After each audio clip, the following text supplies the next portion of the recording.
Swastiastu, Namo Buddhaya, salam kebajikan, selamat malam, dan salam sejahtera untuk kita semua. Yang terhormat Kak Alia Hasna Saputri, selaku Ketua Umum Research Study Group 2025, yang kami hormati jajaran INPI serta pengurus RSC 2025, serta teman-teman REDS yang berbahagia. Gimana nih kabarnya? Semoga semuanya dalam keadaan sehat dan bersemangat untuk mengikuti sesi acara yang telah kita nantikan bersama-sama. Nah, saya mau mengingatkan agar teman-teman mengaktifkan kameranya ya. Baik, sebelumnya perkenalkan nama saya Sonya Dindar Ananda selaku Master of Ceremony sekaligus moderator yang akan memandu jalannya kegiatan ini sampai akhir nanti. Nah, sebelum kita memulai acara pada malam hari ini, marilah kita berdoa menurut agama dan kepercayaan masing-masing. Berdoa dimulai.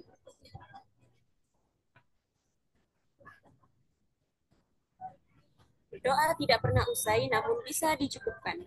Nah, sebelumnya saya mau tanya dulu nih, udah nyiapin laptop masing-masing belum? Boleh nih sambil dibuka aplikasi Smart PLS-nya ya teman-teman, karena malam ini kita akan praktik menggunakan Smart PLS.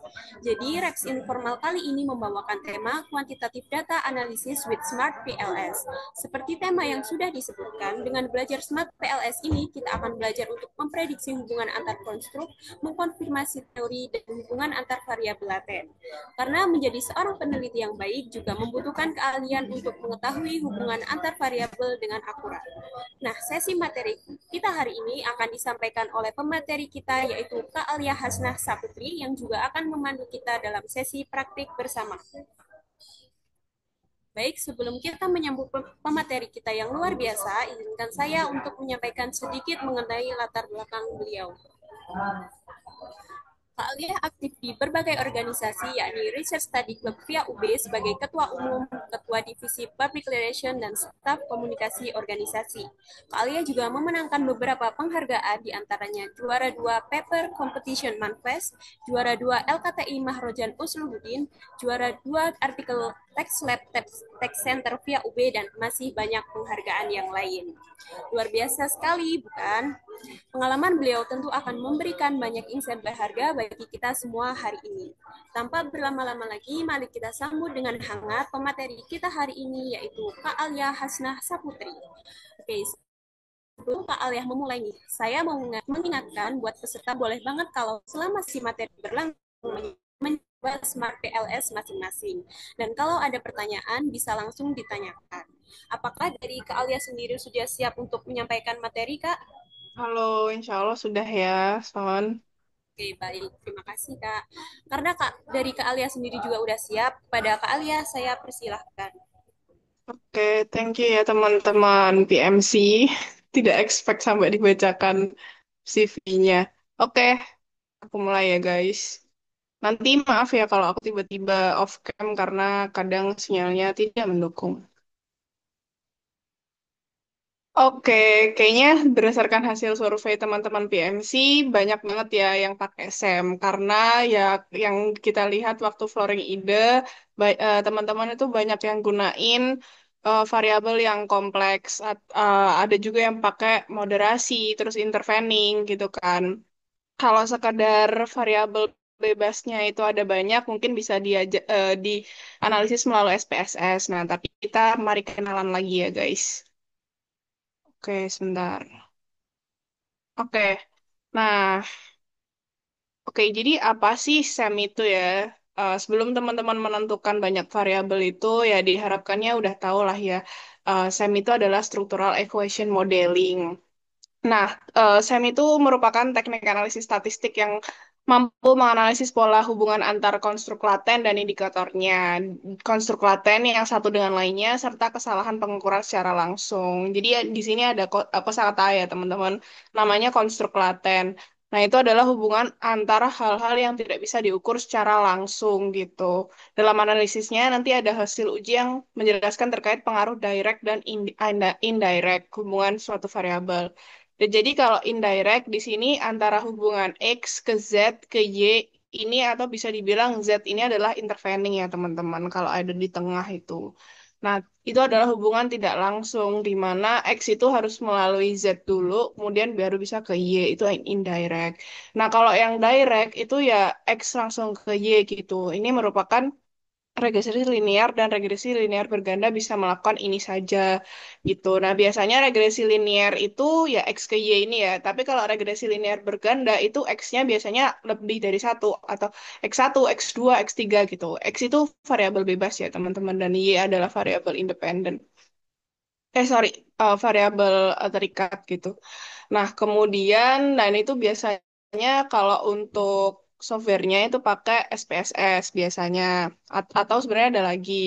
Dan kalau yang lewat indirect ini bisa lewat Smart TLS, atau juga nanti kita bahas beberapa nama softwarenya. Analogi simpelnya gini, jadi SEM itu kayak peta besar yang menunjukkan bagaimana semua faktor itu bisa saling terhubung, termasuk juga nggak bisa dilihat secara langsung. Kadang ada beberapa faktor yang karena kalau kuantitatif itu kan melihat apakah faktor ini tuh berpengaruh gitu kan terhadap variabel Y-nya gitu.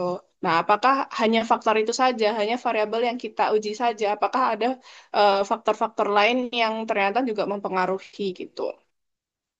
Nah, di sini ada beberapa jenis variabel yang perlu teman-teman tahu. Kan kemarin juga udah ikut RR ya, ada beberapa mungkin yang ikut RR juga. Udah belajar tentang DOV, udah sejauh itu ya. Seharusnya ini juga udah selesai di awal sih seharusnya. Jadi kalau ada variabel independen atau variabel X atau eksogen kalau nanti bahasanya di Smart TLS. Jadi jangan kaget kalau nanti teman-teman cari referensi buat interpretasi data atau mengolah hasil pembahasannya itu menemukan nama variabel eksogen endogen. Nah, itu biasanya mereka pakai SEM dan di Smart TLS gitu. Nah, kalau variabel X itu adalah penyebab utama, pengaruh utama. Jadi contoh hubungannya X ke Y sama kayak tadi. Kemudian kalau variabel dependen itu adalah Y endogen, ini adalah akibat atau hasil yang dipengaruhi gitu. Nah, kalau moderasi itu tadi ya, eh, moderasi itu yang memperkuat atau melemahkan. Nah, jadi nanti, bentar ini bisa nggak ya? Oke, nah nanti biasanya nanti itu X ke Y. Nah, terus di sini tuh ada Z gitu yang mempengaruhi di tengahnya gitu. Apakah dia itu memperkuat atau justru melemahkan gitu. Sorry gambarannya jelek sekali ya. Oke, nah terus habis itu ada juga eh, nanti posisinya hurufnya T gitu. Tapi ya dia nanti kalau X-nya ada dua nanti aku kasih contoh juga. Nah terus kemudian ada intervening atau mediator. Itu dia malah menjelaskan ya X ke Y betul. Jadi kalau teman-teman tahu ada teori plan of behavior itu dia ada interveningnya gitu. Nah ini M-nya yang di tengah kayak contoh di awal tadi yang Z-nya itu di tengah. Nah, ini yang menghubungkan ya antara X ke Y-nya gitu. Nah, ada variabel kontrol di mana dia itu dikendalikan agar tidak mengganggu hubungan X ke Y-nya. Jadi contoh variabel kontrol itu adalah ya jenis usia, jenis kelamin dan lain-lainnya. Apakah dia itu ya bisa dikendalikan agar dia dipisahkan biasanya untuk deskriptifnya gitu sih. Oke. Nah, Nah, di sini ada model penelitian A dan B ya. Apakah ada yang mau membantu menjawab mana yang menggunakan SEM dan mana yang menggunakan regresi linear berganda?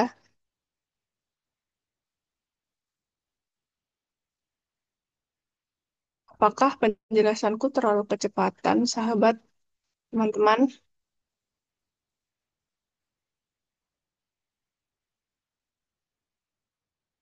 Ada yang bisa bantu jawab nggak?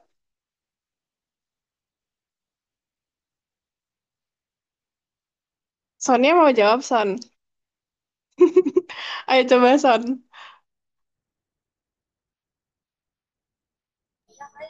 Yang B, yang B yang Yang, SEM Kak. Oh, oke. kalau salah. Oke, nah sekalian boleh nggak Z itu termasuk variabel intervening atau moderasi?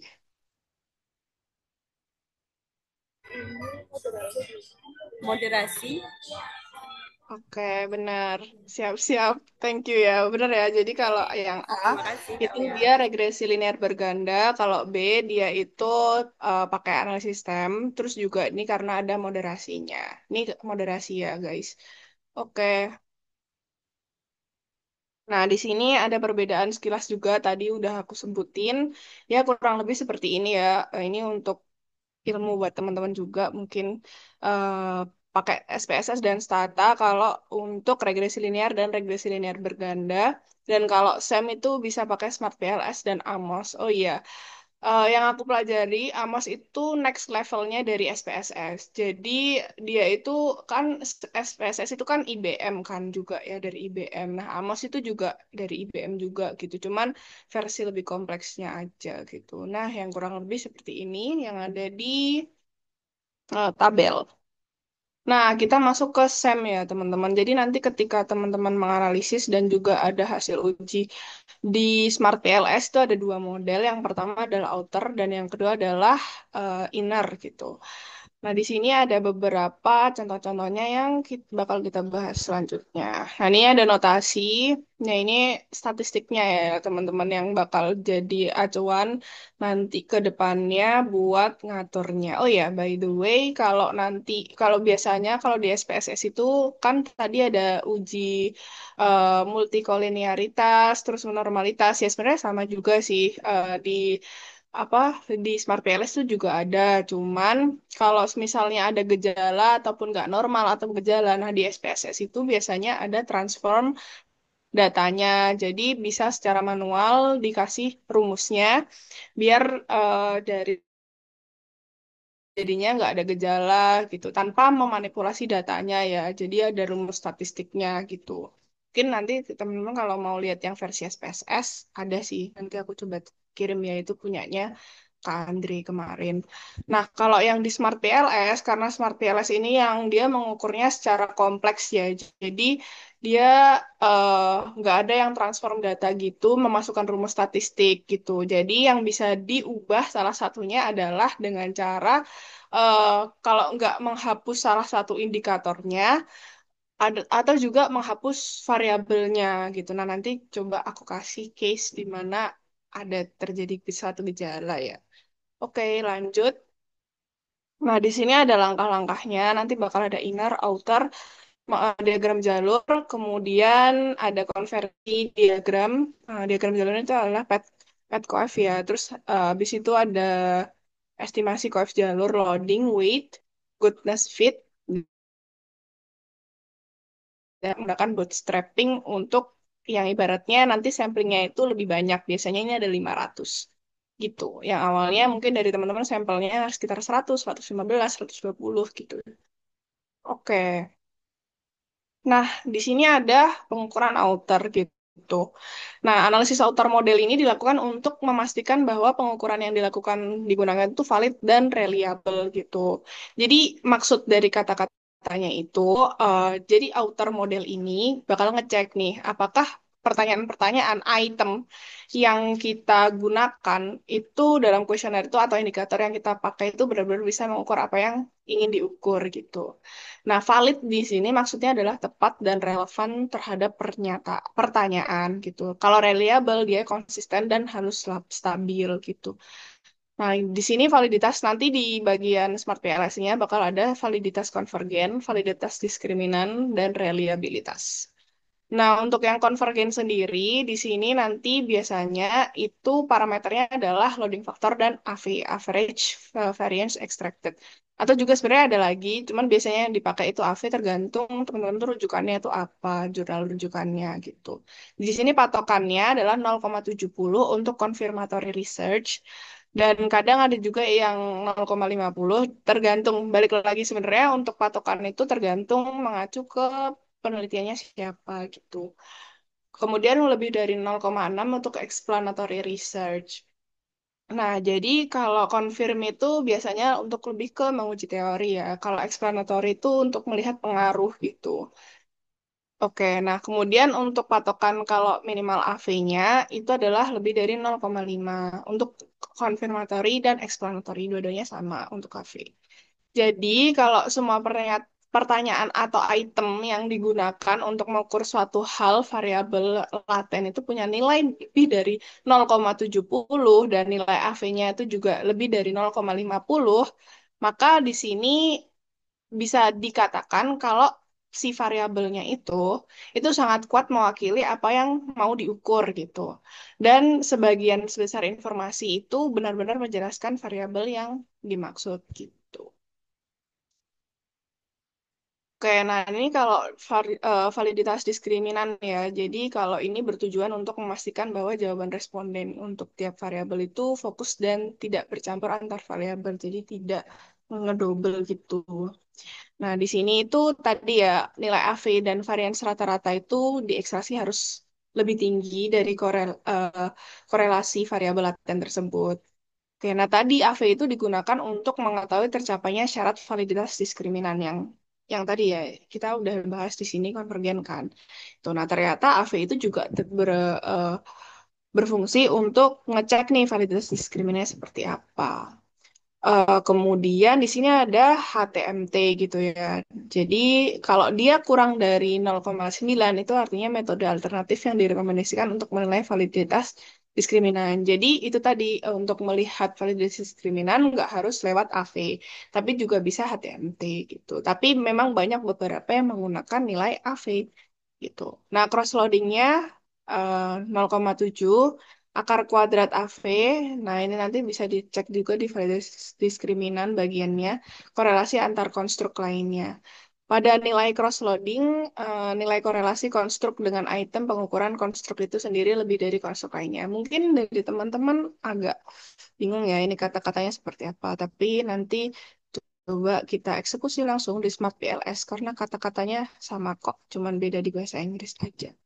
Nah, kemudian ada di reliabilitas. Jadi, uji ini bertujuan untuk mengetahui keandalan atau keajekan alat tersebut yang menilai apa yang diinginkan. Jadi, untuk konfirmatory riset tadi, alpha coron batch-nya itu lebih dari 0,7. Kalau explanatory, alpha coron batch-nya itu kurang dari 0,6. Jadi di sini ada Cron Batch Alpha itu mengukur batas nilai reliabilitas, reliable tadi ya. Itu suatu konstruk atau variabel. Kalau composite reliability itu mengukur nilai sesungguhnya reliabilitas suatu konstruk atau variabel.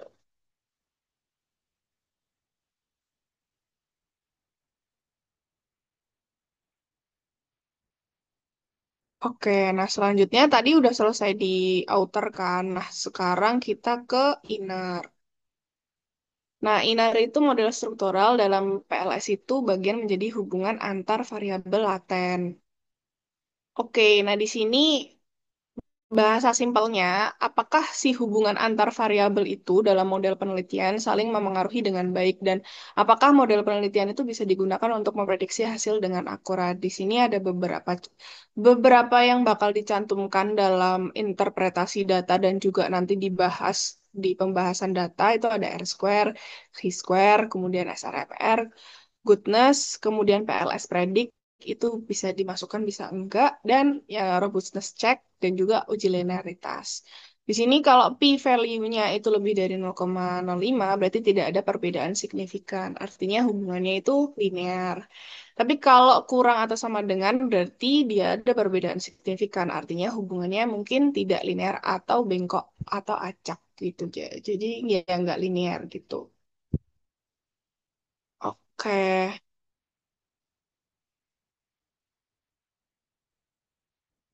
Nah, kemudian di sini ada model fit gitu. Jadi dia itu dia melibatkan SRMR ya teman-teman, Standardized Root Mean Square Residual gitu. SRMR sendiri itu angka yang menunjukkan seberapa besar perbedaan antara model dengan kenyataan di lapangan gitu. Model kita itu kan ya berdasarkan teori kemudian penelitian terdahulu gitu kan. Kenyataannya berarti kan apa hasil yang kita cari sendiri gitu kan. Berdasarkan kuesioner yang udah disebar. Nah, kalau nilai SMRMR-nya itu ada beberapa tingkatan kategori. Kalau dia kurang dari 0,08 berarti dia dianggap menunjukkan model fit yang baik secara konservatif. Tapi kalau antara 0,08 sampai 0,10 itu ya masih bisa diterima. Nah, kalau lebih dari 0,10 berarti kurang kecocokan model. Dan ini juga berdasarkan rujukan masing-masing ya teman-teman gitu, tergantung kebutuhan penelitian teman-teman. Nah, kalau nilai NFI normal fit dex lebih dari 0,9 itu model dianggap semakin fit atau memenuhi kriteria dalam penelitian. Kalau untuk mengetahui model fit atau tidaknya, cukup melalui loading faktor pada setiap indikator. Jadi kalau enaknya di Smart PLS nanti kan tinggal bikin ya. Dan nanti bakal ada yang warna hitam, ada yang warna hijau, ada yang warna, kalau warna merah berarti memang ada sesuatu yang aneh nih gitu ya. Bisa jadi bisa gejala, bisa jadi tidak valid dan lain sebagainya. Tapi kalau hijau aman, kalau hitam ini ya so-so lah di tengah-tengah. Biasanya seperti itu ya. Kalau ada tiga warna itu. Kemudian ada uji multikolinearitas. Nah, ini bisa dicek lewat VIF atau variance inflation factor gitu. Jadi kalau nanti VIF-nya itu lebih dari 0,5 gitu ya, itu berarti ada gejala multikolinearitas gitu. Nah, seperti yang aku sebutin tadi, kalau di Smart PLS itu nggak bisa transform data gitu atau memasukkan rumus-rumus statistik di dalamnya. Beda kayak SPSS gitu. Ya semua eh, kebutuhan analisis, baik itu regresi linear berganda ataupun SEM itu juga punya plus minusnya sendiri-sendiri ya. Jadi kalau di sini VIF itu dianggap nggak ada gejala multikolinearitas itu ketika dia itu di bawah 0,5. Artinya dia nggak kuat banget tapi ya so-so gitu. Simpelnya seperti itu ya. Nah, kalau evaluasi model itu bisa lihat dari R square dan R square adjusted. Nanti di ini juga ada kok Smart PLS. Nah, itu kalau R square itu berarti nunjukin seberapa besar variabel-variabel independen atau bebas atau X-nya ya mampu menjelaskan variabel dependen yang dipengaruhi.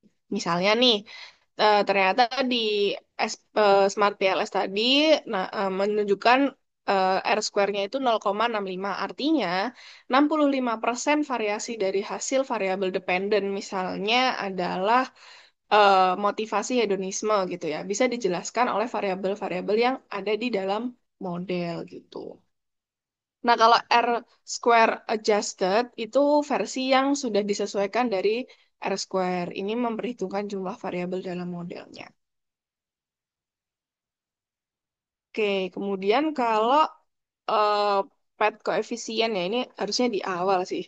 Nah, kalau ini untuk mengetahui besaran pengaruh secara parsial yang menunjukkan arah hubungan variabel. Jadi nanti ketika teman-teman udah korelasi pertama modelnya itu bakal muncul yang pertama adalah pet koefisien. Nah, di sini itu nunjukin apakah arahnya itu searah atau berbalik. Kalau dia positif, itu artinya X ke Y itu misalnya kalau tadi ya pengaruh motivasi hedonisme terhadap keputusan pembelian. Nah, kalau ternyata dia itu positif, artinya lebih dari nol ya, itu berarti ketika motivasi hedonismenya itu tinggi, berarti keputusan pembeliannya itu juga tinggi. Tapi kalau dia itu hasilnya negatif atau merah nanti, berarti artinya ketika motivasi hedonisme itu naik, maka keputusan pembeliannya akan turun gitu. Itu pet koefisien. Oke, nah kemudian yang last ini adalah bootstrapping ya guys. Jadi nanti kalau nilai p-values-nya itu kurang dari 0,05 maka hipotesis alternatif itu bakal diterima dan hipotesis nol itu bakal ditolak. Sebenarnya tujuan dari bootstrapping itu ya tadi ya yang aku sebutin di awal, dia bakal memperluas sampel. Karena biasanya kita sampelnya yang kita pakai mungkin kalau sekelas kreator ataupun Eureka itu nggak lebih dari mungkin 300 atau ya nggak lebih dari 300 ya. Mungkin di bawah itu atau bahkan di setengahnya. Nah, itu tujuan dari bootstrapping ini adalah memperluas dari sampel yang kita pakai. Biasanya bootstrappingnya nanti di Smart PLS bakal menyarankan 500 karena umumnya yang digunakan 500. Nah, nanti apakah memang di sini itu lebih relevan lagi gitu. Soalnya kan tadi yang udah dikorelasi udah segitu tuh. Nah, hasilnya ketika dia sampelnya diperbanyak jadi 500, apakah juga p-values-nya sama dan beberapa autoloading dan kawan-kawannya itu juga sama gitu.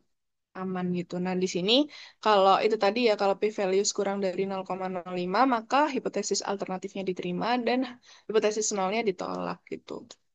Nah, berarti eksogennya itu berpengaruh signifikan gitu. Nah, di sini kalau atau juga bisa dilihat melalui t-test atau lebih besar dengan z-score itu 1,96, maka eh, hipotesis alternatifnya diterima dan hipotesis nolnya ditolak gitu. Jadi di sini ada kosakata ya teman-teman. Buat yang udah pernah dapet matkul metopen, ya ini pasti melekat sih. Apa hipotesis alternatif itu adalah pernyataan yang menyatakan hubungan gitu. Yang namanya hipotesis itu kan jawaban sementara kita ya sebelum kita melakukan analisis beneran.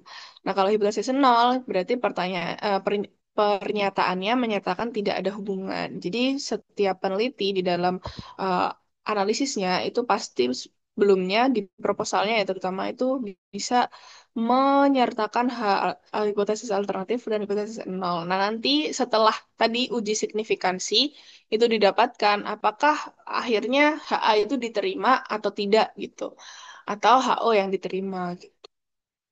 Jadi ya kurang lebih seperti itu sih. Nah, kemudian untuk prediktif relevan, jadi gini, tadi kan udah uji signifikansi, terus juga bootstrapping juga.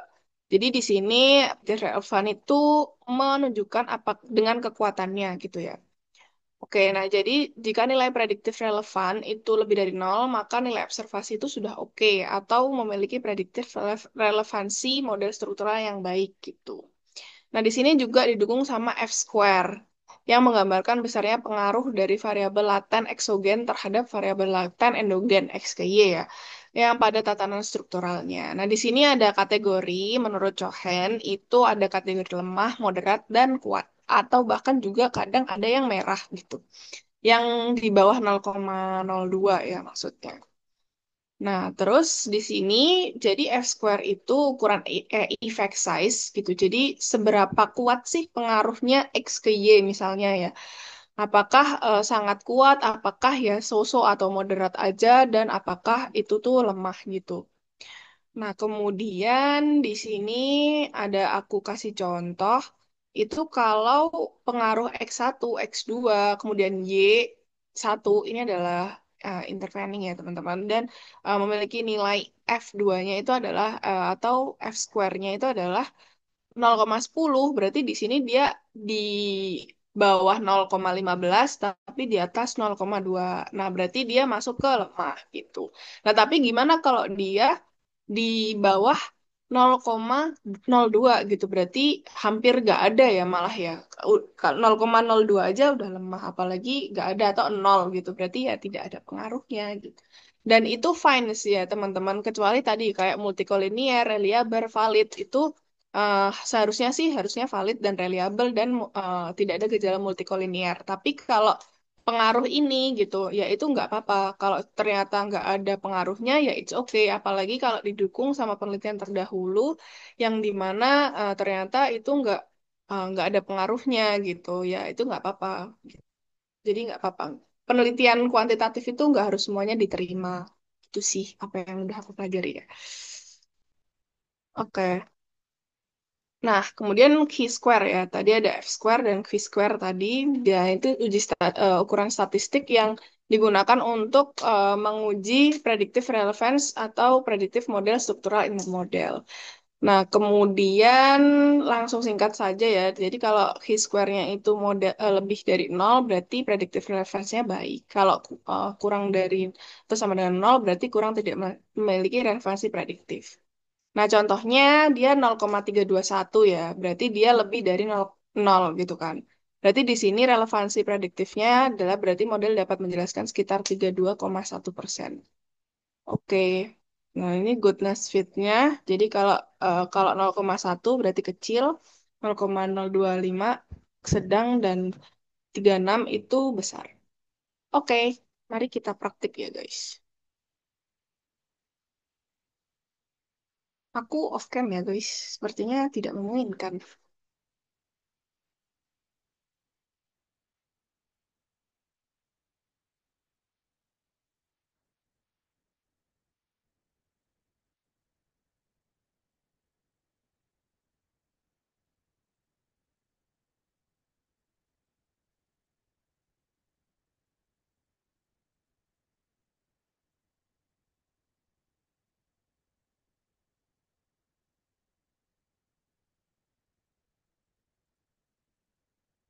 Sudah masuk belum ya?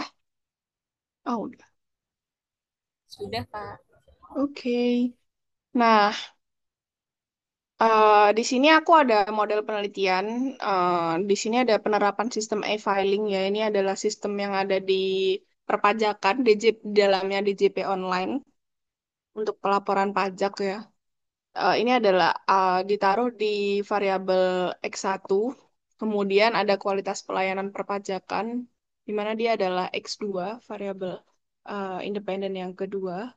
Kemudian ada kepatuhan wajib pajak, yaitu Y-nya, variabel dependennya. Nah, di sini ada biaya kepatuhan gitu, sebagai moderasi. Oke, nah di sini ada berarti ada 4 variabel dan ada 4 hipotesis. Oke, nah jadi hipotesis pertama itu adalah penerapan sistem e-filing berpengaruh langsung ya ke Y-nya. Kemudian X2 kualitas pelayanan berpengaruh ke Y-nya. Kemudian penerapan sistem e-filing dapat, biaya kepatuhan dapat memoderasi X1 ke Y-nya. Dan kemudian biaya kepatuhan dapat memoderasi atau memperkuat atau memperlemah X2 ke Y-nya. Nah, di sini ada DOV-nya ya. Eh, kan variabelnya ada 4 nih, gitu ya. Nah, di sini adalah indikatornya, gitu ya. Indikator itu ya yang merepresentasikan variabelnya itu. Nah, nanti di bawahnya indikator itu ada item ya, teman-teman. Item itu berupa pertanyaan-pertanyaan yang ada di kuesioner, gitu. Nah, ini ada beberapa indikatornya lah, anggap saja seperti itu. Oke. Nah, kita masuk ke Smart PLS-nya. Oh, belum Smart PLS ya? Share screen-ku.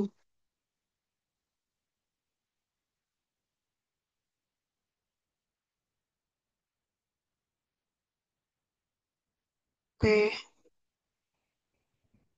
Nah, di sini gambaran tampilan Smart PLS, teman-teman.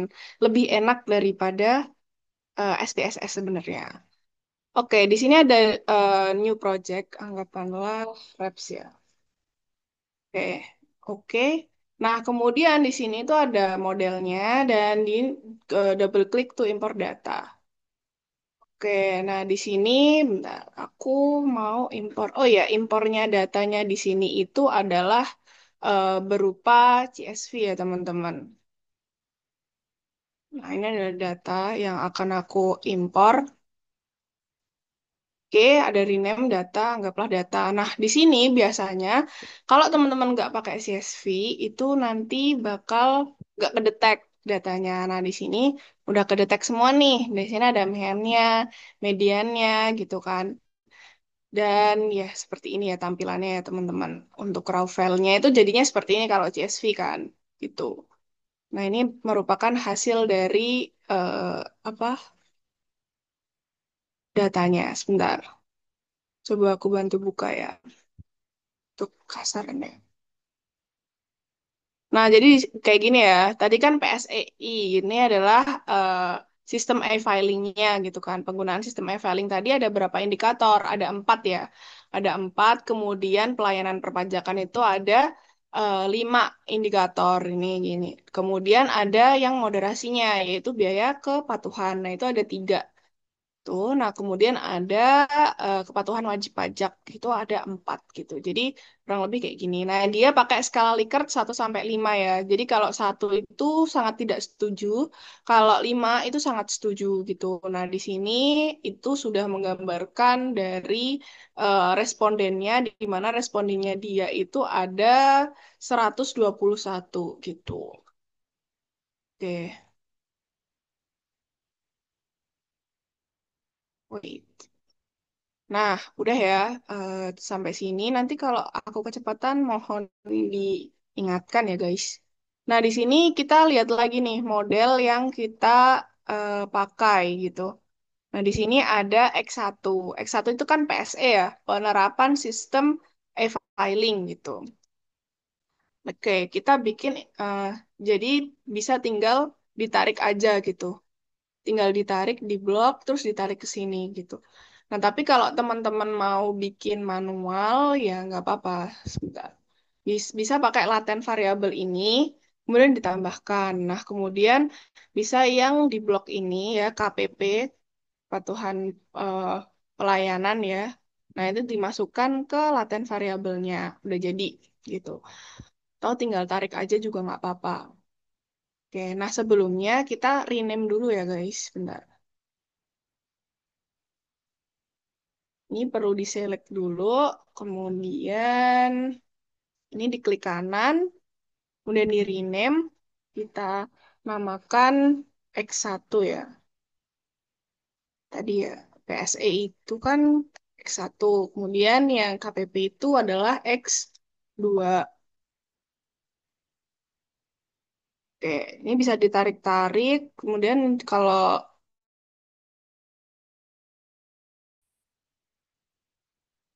nah yang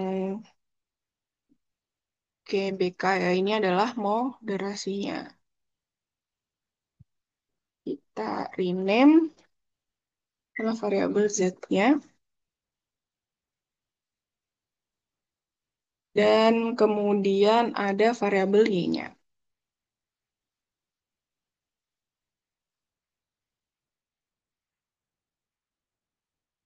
Kita rename y. Oke, nah ini kalau mau diatur juga bisa ya. Ini klik kanan, terus align right juga bisa. Terus ini kalau mau dirapiin juga boleh. Oke, nah langkah selanjutnya ini juga kalau mau diwarnai juga boleh ya. Ada pilihan warnanya juga di sini, bebas. Nah, kita connect dulu. Jadi kan tadi hipotesis pertamanya itu kan X ke Y ya. Dan yang kedua itu adalah X2 ke Y. Oke.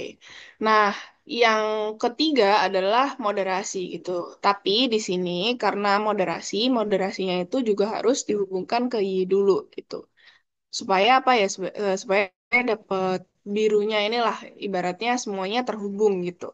Nah, di sini buat tahu gimana cara moderasi gitu ya. Mungkin kalau intervening mudah ya, nggak perlu moderasi seperti ini. Tapi kalau ini Pak Z-nya adalah moderasi, di sini bisa diklik kanan yang di bagian dependent-nya ya. Nah, itu ada add moderation effect gitu. Nah, di sini tuh ada pilihannya teman-teman. Ada dependent variable itu Y ya. Betul kan kalau dependent variable itu Y. Kemudian ada moderator variable. Nah, di sini ada pilihannya nih. Moderator itu kan yang Z ya.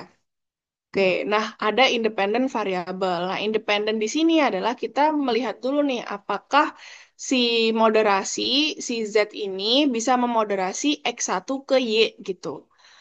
Nah, kita pakai produk indikator ya untuk calculation-nya, bukan two stage. Kalau two stage kan berarti dua arahnya. Oke, berarti itu produk itu. Oke, selanjutnya udah nih dapat moderating effect. Oke, kita taruh ke atas saja ya. Oke, kita rename dulu. Z itu memoderasi X1. Oke. Nah, di sini tuh ketika teman-teman nggak mencet ya, itu ada ke info yang menjelaskan kalau moderating effect-nya itu ada dependent variabelnya Y, moderatornya adalah Z, independent adalah X1 gitu. Nah, di sini kalau mau lihat indikator selected itu ya. Dan di sini ada banyak nih. Ada BK1 atau Z itu mempengaruhi indikator X1 yang ke satu, PSE1 gitu. Dan seterusnya, ada seperti ini. Tapi kalau nggak mau dilihat juga nggak apa-apa, bisa di-hide indikator. Kayak. Nah, selanjutnya kan tadi juga hipotesisnya itu yang ketiga ya. Sekarang hipotesis yang keempat terakhir. At moderating effect. Nah, di sini ada moderator variabelnya sama kayak tadi, tapi independennya itu berbeda, itu X2 gitu. Kita mau lihat apakah variabel ini tuh bisa memoderasi antara X2 ke Y-nya gitu. Oke, udah dapet. Kurang lebih sama juga kayak yang tadi, kita kasih rename ZX2 gitu. Apakah dia itu bisa memperkuat atau memperlemah ya, ibaratnya kalau moderasi itu seperti itu. Nah, udah sih, udah jadi seperti ini, tinggal ke calculate PLS algorithm. Nah, di sini ada weighting scheme itu PET. Di sini ada keterangannya juga ya, teman-teman. Nah, kemudian ada maximum iteration itu biasanya disarankan 300 juga. Stop creation itu loadingnya itu ya eh, 7, 10 ya. Kemudian start calculation. Nah, di sini yang aku bilang tadi ada 4 koefisien. Nah, di sini teman-teman tahu nih kalau X1 hubungan X1 ke Y itu positif gitu. Jadi ketika eh, penggunaan sistem e-filing itu naik gitu ya, otomatis kepatuhan wajib pajak itu juga naik gitu. Kemudian kalau tingkat pelayanan atau X2-nya itu naik, otomatis Y-nya juga naik gitu. Nah, di sini Z yang moderasi ya, biaya kepatuhan, kalau biaya kepatuhannya naik, otomatis variabelnya kepatuhannya juga naik. Maksudnya di sini buat teman-teman yang bukan pajak ya, biaya kepatuhan itu bisa dibilang kayak denda administrasinya gitu. Kalau semakin besar denda administrasinya, maka mungkin dari kebutuhannya juga bakal naik gitu, karena dia bakal nggak mau bayar untuk dendanya, otomatis dia bakal lebih milih untuk patuh gitulah. Nah, tapi di sini ada hubungan negatif antara moderasi gitu. Jadi si eh, Z ini, si biaya kepatuhan ini ternyata justru malah menurunkan, menegatifkan gitu ya, memperlemah lah intinya dari hubungan antara X1 ke Y dan juga X2 ke Y. Jadi it's fine juga nggak apa-apa ya. Kemudian ini pet koefisien, terus kita cek ke outer loading. Nah, outer loading di sini kan minimal 0,9 ya, dan di sini juga udah bagus. Oke, nanti kita coba interpretasiin sekalian. Nah, kemudian ada R square. Jadi di sini R square-nya itu adalah 0,867. Berarti adalah 86,7%. Itu berdasarkan variabelnya ini ya, yang dipengaruhi kita tadi. Di luar, selain itu berarti ada di luar faktor-faktor itu, gitu. Nah, kemudian ada F square. Nah, di sini untuk X1 ke Y itu ada 0,2. Kemudian X2 itu 0,1. Kemudian kalau Z-nya sendiri itu 0,1. Dan ini ada yang merah. Tadi kan kalau F square itu kan ada yang ada yang kuat, ada yang moderat, ada yang lemah gitu kan. Nah, di sini berarti efek size gitu ya. Dari pengaruh si X1 ke Y-nya itu berarti lumayan lemah gitu ya. Lumayan sedang lah di X1-nya gitu. Begitupun juga yang kalau yang moderat ini, dia itu malah justru efek size-nya itu nggak seberapa. Karena tadi ya, di di pet koefisien itu kan udah juga negatif ya. Di F square-nya juga dia bakal ngikut juga. Karena dia ternyata moderasinya ini memperlemah gitulah ya dari hubungannya gitu. Jadi biaya, biaya kepatuhannya itu ternyata memperlemah gitu. Oke, kita cek juga di konstruk reliability dan validity. Oke, jadi di sini yang aku maksud tadi crown batch alpha, kemudian composite reliability, dan AV itu average variance extracted itu di sini ya. Dan ya alhamdulillahnya hijau ya teman-teman.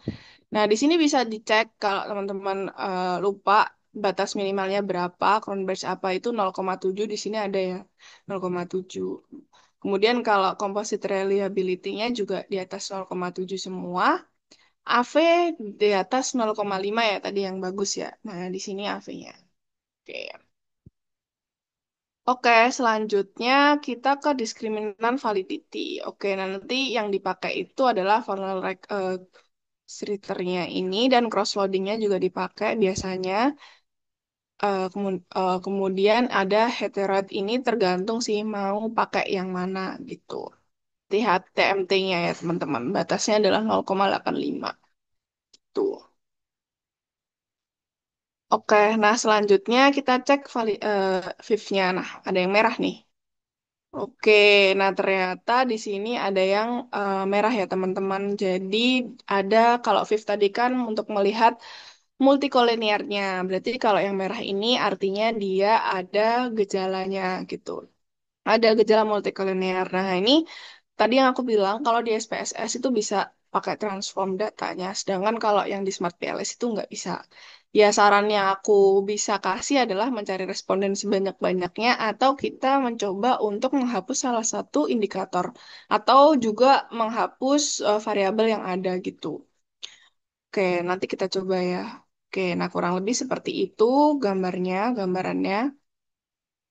Ini untuk model fit. Nah, selanjutnya, kita mau export to Excel buat eh, kita interpretasiin data ya. Oke, wait. Oke, kita save, export. Tadi kita belum ngelakuin bootstrapping ya, teman-teman, setelah ini.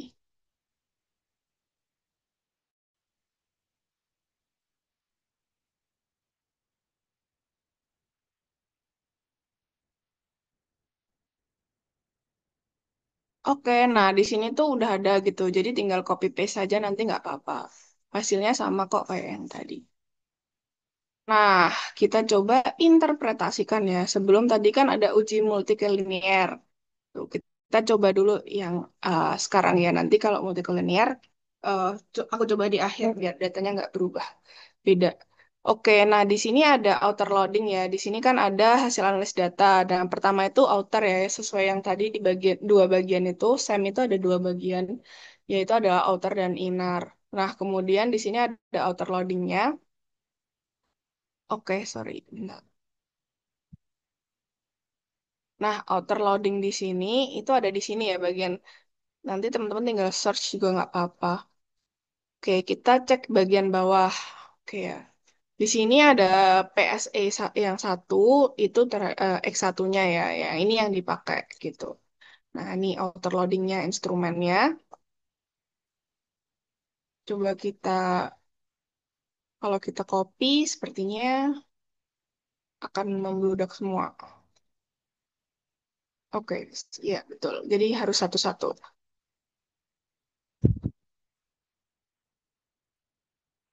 Nah, jadi gitu ya teman-teman. Karena ini juga udah hijau, outer loadingnya berarti dinyatakan valid.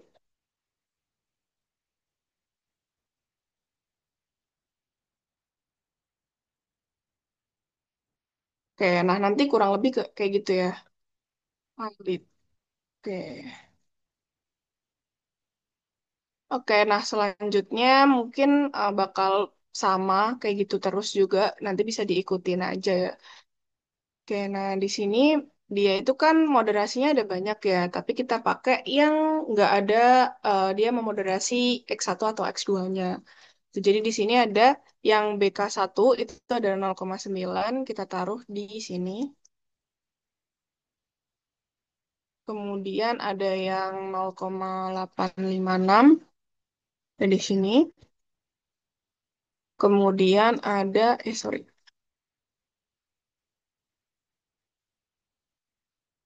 ada PK3.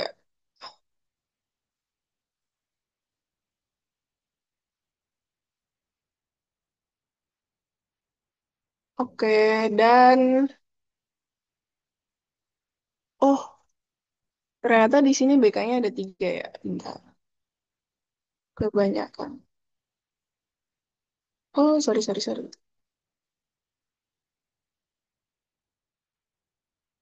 Aku kebalik guys, menaruh tempatnya.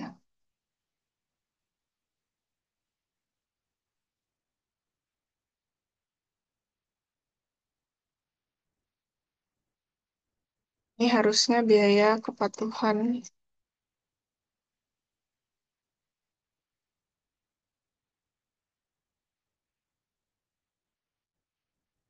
Oke, nah di sini bisa dibilang valid ya. Kurang lebih nanti jalannya seperti itu.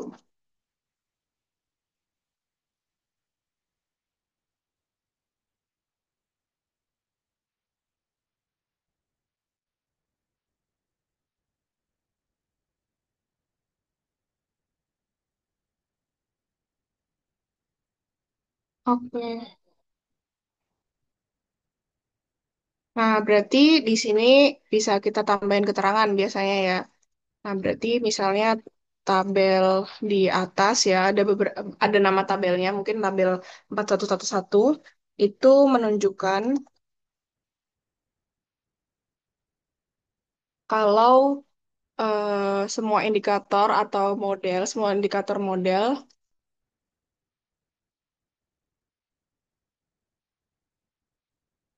itu memiliki nilai lebih dari 0,7 yang artinya di mana dia itu konstruknya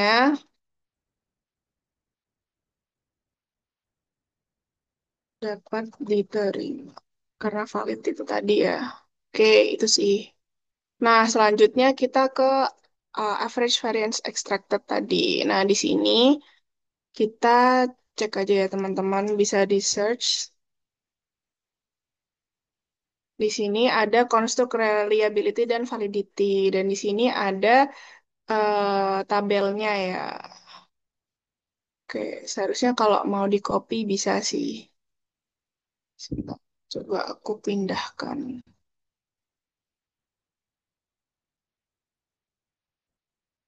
Tapi ini jangan dibuang karena nanti juga dibutuhkan.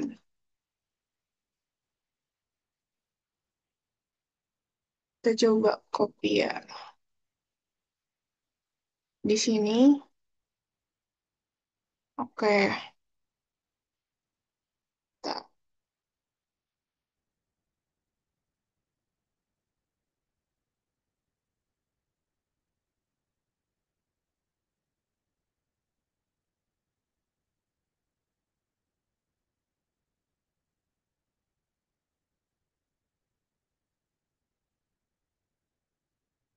Oke, di sini kan udah ada nih.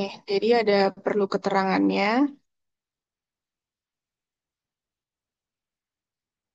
Dia juga valid ya teman-teman.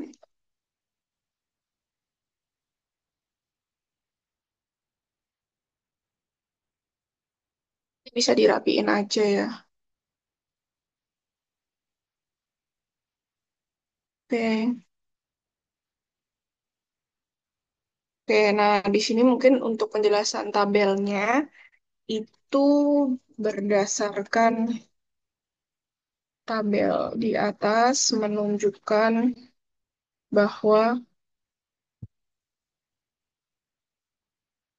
nilai AV itu lebih dari 0,5 gitu ya, di mana hasil nya hasilnya itu valid dan memenuhi syarat. Ini untuk interpretasi datanya ya. Oke. Nah, selanjutnya kita ke validitas diskriminan atau diskriminan validity. Oke. Nah, di sini ya di bawahnya ya, itu ada diskriminan validity. Nah, kita pakai cross-loading ya, teman-teman. Kan di sini ada banyak nih, ada Fromel Reker dan kawan-kawannya. Oke, nah kita pakai cross-loading. Kalau mau copy, copy semua aja nggak apa-apa.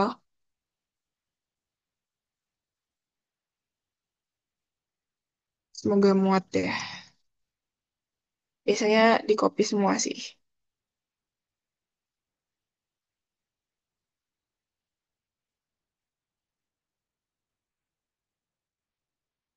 Oke.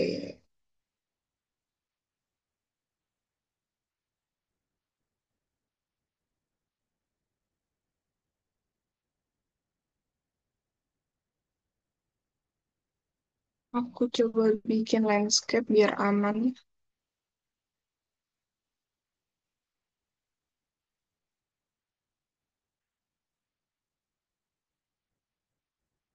Oke.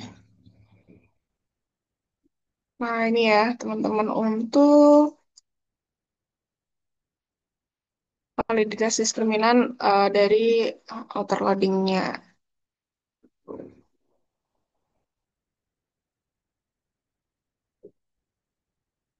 Tapi ini biasanya yang digunakan itu yang apa variabelnya aja ya untuk yang apa namanya yang hasil moderasinya itu nggak disertakan.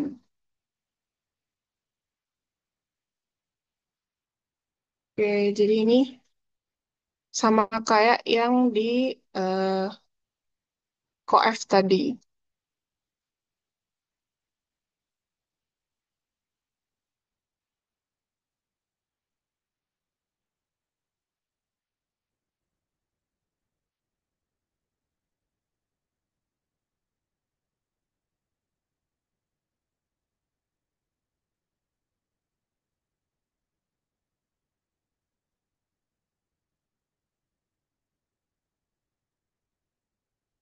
Oke, nah di sini kita lihat ya teman-teman. Kalau BK itu kan Z ya, kita bisa warnai mungkin ya di sini untuk menandakan dari segi outer loadingnya dan KPP 1 ini tadi kan X2 ya. X2 mungkin nanti bisa dirapiin aja sih. 2 KWP itu kan Z ya. Y, sorry. Y-nya di sini. Kemudian PSE itu adalah X1 gitu. Oke. Nah, di sini bisa dikasih keterangan ya, guys. Bahwa ini berdasarkan hasil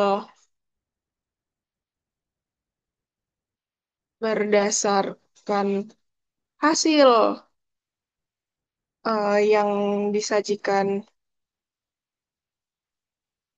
pada tabel, misal dikasih nama tabelnya ya, tabel berapa gitu, dapat ditarik kesimpulan bahwa struktur laten dalam blok yang udah dikuningin ini lebih unggul daripada ukuran blok yang lain. Oke, nah bisa dilihat ya teman-teman. Dan di sini yang aku kuningin itu kan nilainya lebih tinggi daripada yang lainnya gini kan. Yang lainnya itu kan 0,76. Nah, ini kan 0,83 gitu. Bisa diartikan seperti itu ya. Itulah kenapa dia hijau ya sebelumnya. Nah, di sini dan cross loading variabel pada tabel tersebut menunjukkan nilai 0,50. Hal ini mengindikasikan bahwa tidak ada masalah dalam analisis cross loading gitu ya teman-teman. Kurang lebih untuk interpretasinya seperti ini. Oke. Nah, selanjutnya reliabilitas yang tadi ya Cronbach Alpha Composite Reliability. Itu ada di bagian tadi. Nah, di sini ya. Oke, kita coba singkirin dulu ya.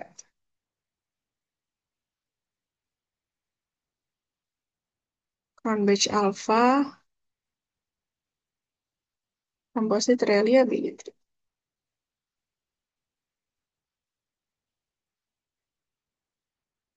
Oke, ini udah muncul semua.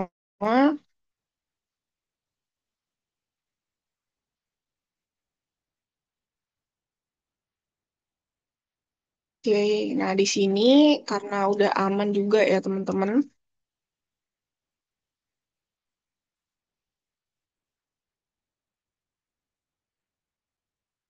Beda.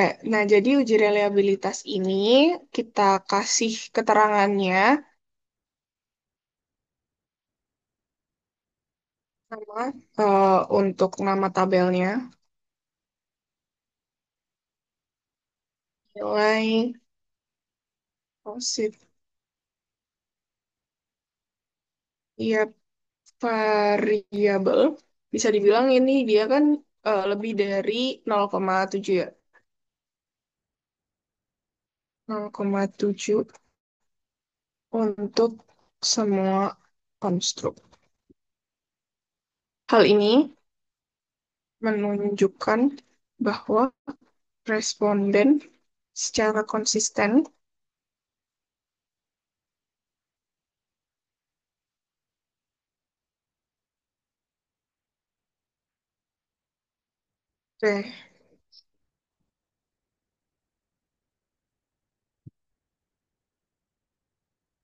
reliabilitas yang baik untuk semua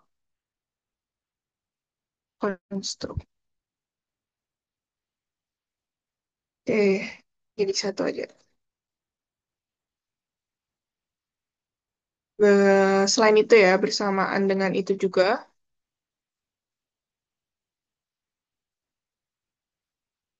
hasil Cronbach alpha itu menunjukkan di atas 0,60 untuk semua konstruk ya. Yang dapat disimpulkan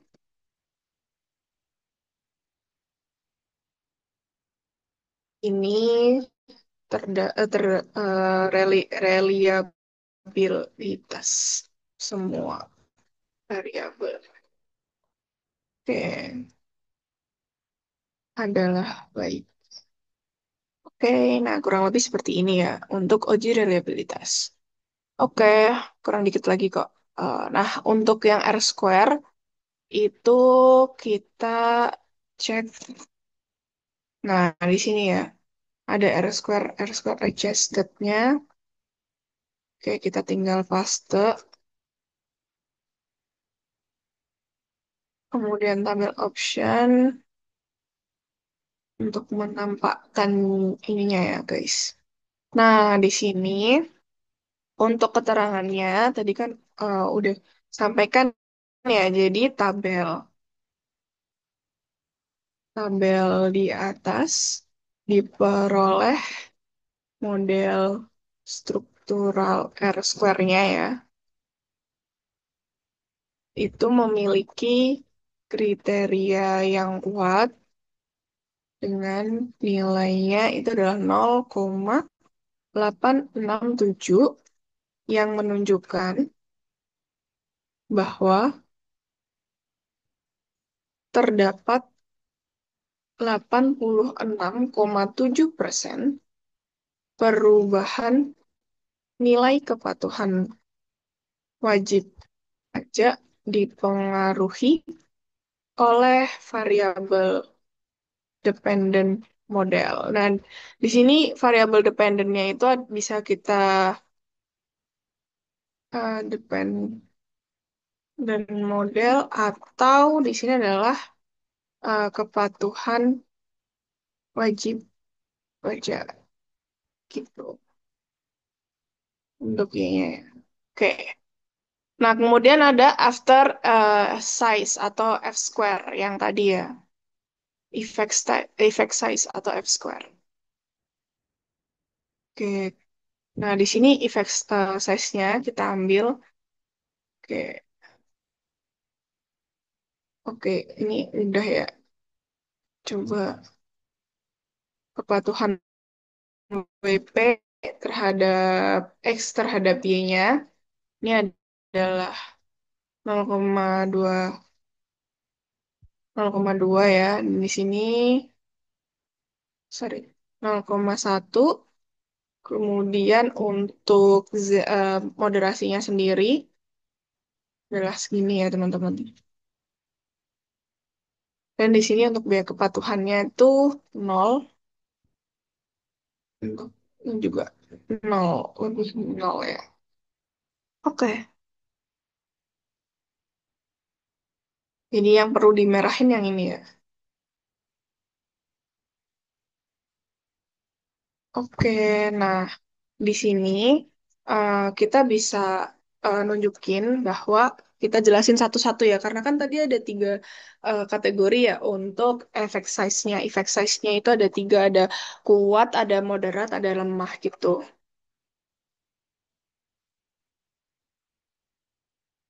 Berdasarkan tabel di atas, terdapat, kita jelasin ada satu nih, terdapat satu hubungan antar konstruk atau antar variabel ya, konstruk model yang tergolong ke dalam kategori efek sedang dengan effect size itu lebih dari 0,15 gitu. Yaitu yaitu yang ini ya guys, lebih dari 0,15 itu kan yang X1 ya, yang X1 terhadap Y gitu ya. Yaitu penerapan sistem e-filing terhadap kepatuhan wajib pajak gitu. Nah, selanjutnya selain itu ya, terdapat dua hubungan, dia lemah ya terhitungannya, hitungannya. Terdapat dua hubungan antar konstruk model atau variabel juga bisa. Model yang tergolong ke ke dalam kategori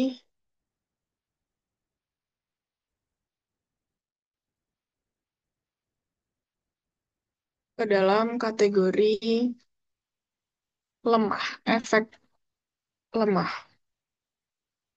dengan effect size itu lebih dari 0,02, yaitu dia kita jelasin ya nanti ada X2 terhadap kualitas pelayanan perpajakan, terhadap kepatuhan WP, dan juga biaya kepatuhan terhadap kepatuhan WP.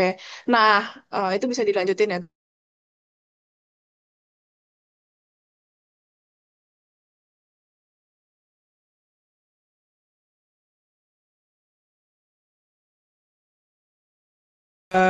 Lagi ya, nah ini benar-benar lemah yaitu antara, halo, apakah suaraku bisa didengar karena connection unstable? Oke.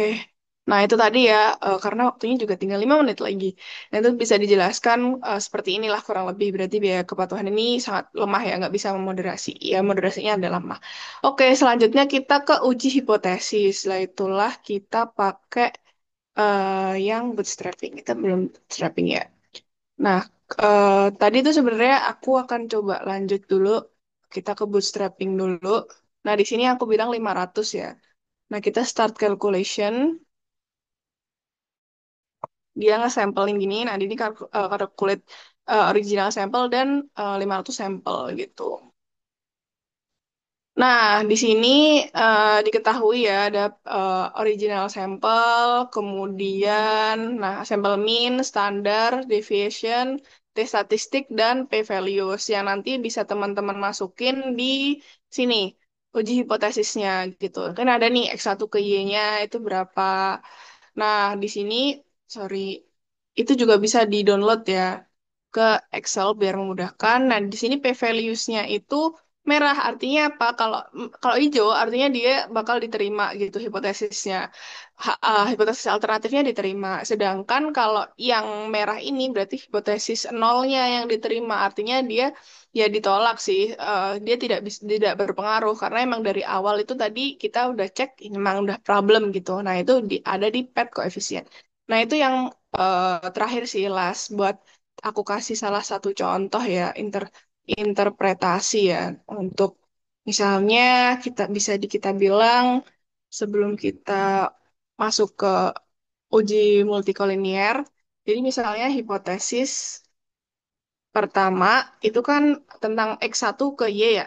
Pertama, menunjukkan nilai pet koefisien sebesar, oke, kita lihat sebesar di sini ada 0,349 original sampelnya. 0,349. Dan nilai p-values itu adalah nih 0,001 gitu.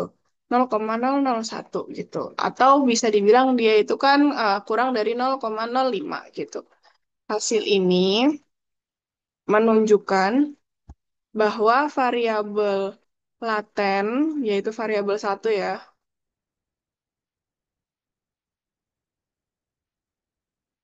itu berpengaruh positif dan signifikan terhadap laten variabel 2 gitu. Dengan demikian, hipotesis pertama atau H1 ya, itu diterima. Oke, nah sedangkan kalau yang merah tadi berarti dia itu eh, tidak berpengaruh signifikan sehingga hipotesisnya 4 ditolak. Oke, sebelum itu mari kita coba dulu untuk menguji multikolinier ya. Tadi kan kita lihat ya, di sini inner V-values-nya itu X2-nya itu problem.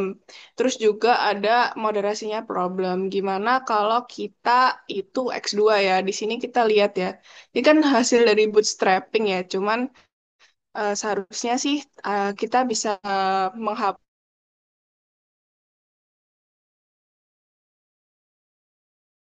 salah ya. Apakah bisa atau enggak? Mari kita coba. Nah, coba kita lihat Viv-nya. Oke, nah di sini menunjukin kalau X2-nya itu aman, nggak ada gejala multikolinier. Jadi di sini artinya ya tadi ya yang problem indikator yang terakhir ya X2-nya kita coba. Nah, kita coba juga buat yang apakah moderasi ini memang benar-benar gejala multikolinier atau enggak.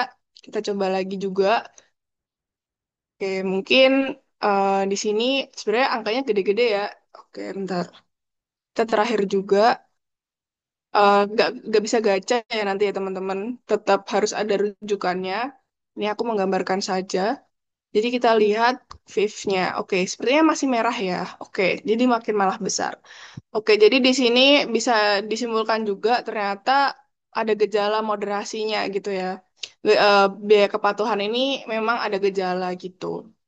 Tapi gimana ceritanya kalau kita ngehapus dari moderasinya? Oke. Malah jadi ini ya regresi linear berganda ya, tapi mari kita coba ya. Oke, oke di sini hijau ya. Oke, jadi aman. Jadi tadi memang ada yang ada gejalanya adalah si moderasi. Oke, tinggal 6 sih. Tapi aku boleh memberikan contoh intervening nggak ya? Ya, boleh, Kak. Oke, nah di sini coba ya kita intervening kan tadi eh, kita connect ya. Bentar. Kita coba juga, walaupun modelnya berbeda ya. Oke, nah kita calculate dulu. Ini intervening ya teman-teman. Laten variabelnya. Oke, nah di sini juga, jadi bentuknya kayak gini, nggak kayak yang moderasi. Oke, nah ini outer loadingnya juga masih aman. R square-nya dia jadi laten variabelnya ada dua nanti. Yang adalah kesannya dia intervening ya teman-teman. Kemudian juga di sini F square-nya juga sama-sama kuat ya, ini kuat juga lumayan sedang dan ini juga lemah hampir dikit lagi.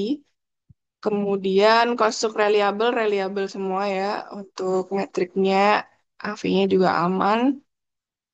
Kemudian diskriminan validity ini cross loading-nya juga lebih besar udah aman dan Viv-nya kita cek. Oke, ya aman juga sih untuk nggak ada gejala multikilinear. gitu. Nah, semuanya dikembalikan lagi ke acuan kita, jurnal kita, teori kita, sama ya model yang kita gunakan itu seperti apa. Udah sih itu dari aku. Kembalikan ke Sonia. Oke, baik. Terima kasih banyak Kak Alia atas ilmu yang sangat bermanfaat. Nah, teman-teman gimana? Udah paham semua atau masih ada yang dibingungkan nih? Nah, ini kesempatan buat teman-teman peserta untuk tanya langsung. Peserta yang ingin bertanya boleh banget langsung mengaktifkan fitur raise hand ya. Yuk teman-teman bertanya, bisa langsung angkat tangan ya guys.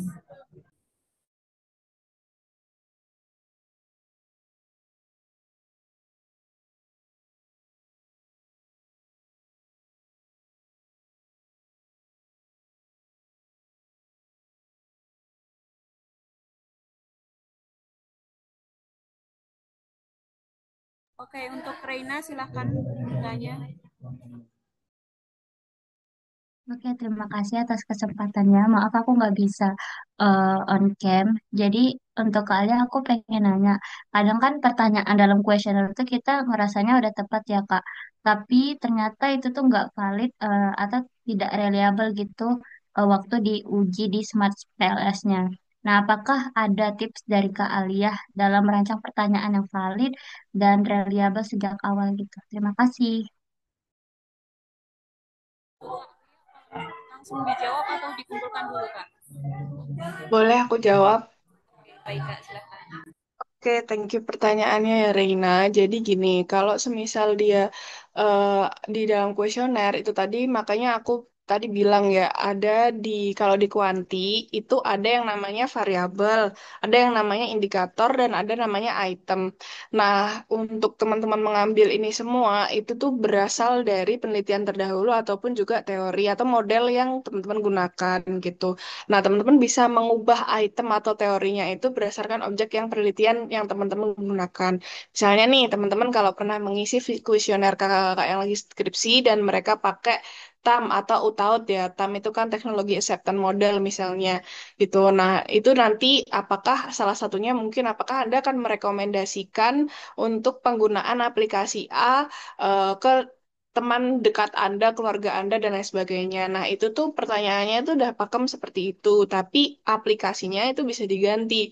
Apakah aplikasinya itu adalah aplikasi yang ada di Play Store gitu ya, atau tracker dan lain sebagainya itu mungkin juga bisa gitu. Nah, untuk mengatasi jawabannya itu reliable atau valid, kalau di Smart PLS itu adalah solusi dari aku untuk tidak melakukan kecurangan ya, manipulasi, itu adalah dengan mengumpulkan responden sebanyak-banyaknya dan juga bisa seperti itu. Nah, tadi udah aku coba juga dari teman-teman juga mungkin bisa melakukan evaluasi dari indikator mana sih yang sekiranya dia itu bikin nggak valid atau nggak bikin nggak reliable gitu sih. Jadi kalau malah curangnya ya sebenarnya ada itu di eh, manipulasi. Cuman aku tidak menyarankan itu ya teman-teman gitu. Baik dari Reina sendiri, apakah ada feedback? Cukup sekali. Terima kasih Kak Alia. Yoi, sama-sama Rey. Oke, untuk teman-teman yang lain bisa langsung aktifin raise hand ya kalau mau tanya.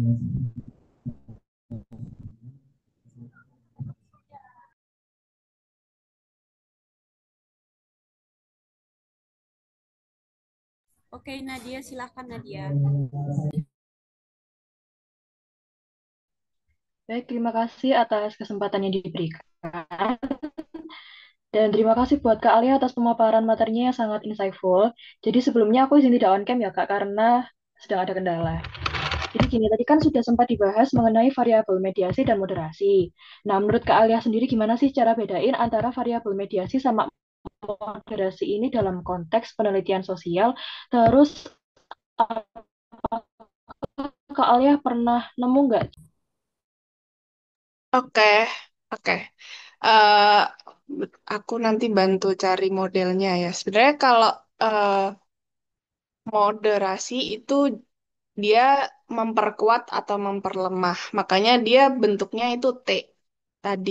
Bentar ya, aku coba bantu cari dulu model. Dan kalau intervening berarti dia itu ada di tengah-tengah.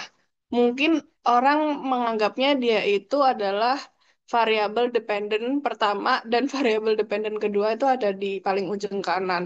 Tapi variabel intervening dan variabel dependent itu juga berbeda ya, bentar. Model. Aku coba cari ya.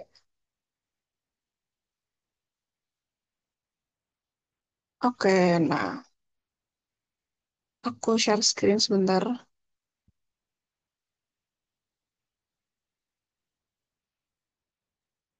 Nah, kalau moderasi jelas ya dia memperkuat atau memperlemah gitu. Jadi keberadaannya itu ya bisa dua jawaban. Apakah dari tadi ya biaya kepatuhan itu dia eh, justru memperkuat adanya penggunaan aplikasi pelaporan pajak gitu tadi ya, gitu. Atau justru dia malah melemahkan. Oh, ternyata kita tahu kalau dia itu melemahkan gitu. Nah, terus kalau intervening, dia itu berarti dia bakal menghubungkan antara X1, X2, dan X3 ke Y-nya. Nah, di sini kita tahu nih, ini adalah TPB yang aku mention di awal ya. Ada Theory of Planned Behavior. Nah, di sini ada 1, 2, 3, 4, 5 variabel. Di sini ada 3 variabel X, independen, dan 1 variabel dependent atau variabel Y, dan 1 variabel intervening. Jadi, untuk attitude ini biar bisa sampai ke Y, host energy saving behavior, ini contohnya udah ini ya, teorinya udah bentar. Nah, itu dia harus melewati niat, eh, perilaku niatnya ya, niat behavioral intention ya. Intention itu kan niat ya, gitu. Jadi, eh, berarti untuk hipotesisnya, eh, subjektif norm itu berpengaruh melalui behavior intention terhadap household energy saving behavior. Itu sih kurang lebih untuk yang intervening gitu. Itu contohnya salah satunya ada di TPB. Ini ini ya. Untuk modelingnya kayak gini tadi, ini yang asli ya, yang tadi udah dimodifikasi sama penelitian mereka. Nah, ini attitude behavior, jadi perilaku ya, perilaku, kemudian subjective norm, kemudian perceived behavior gitu. Dan di sini ada intention, ada niat, dan juga mempengaruhi perilaku. Jadi di sini TPB itu ngejelasin singkatnya tentang perilaku itu faktor-faktornya apa aja sih. Nah, ini ditemukan kalau dia itu ada attitude, subjective norm, dan perceived behavior. Dan dia harus melewati intention dulu untuk kemudian dia itu menjelaskan dari perilakunya itu seperti apa. Jadi kurang lebih seperti itu. Gimana, Nat? Terima kasih Kak Lia. Bagaimana Nadia? Apakah ada feedback? Aman-aman, sudah paham. Terima kasih banyak, Alia. Oke, sama-sama. Sama-sama, Nat. Oke, teman-teman yang lain apakah masih ada yang bertanya?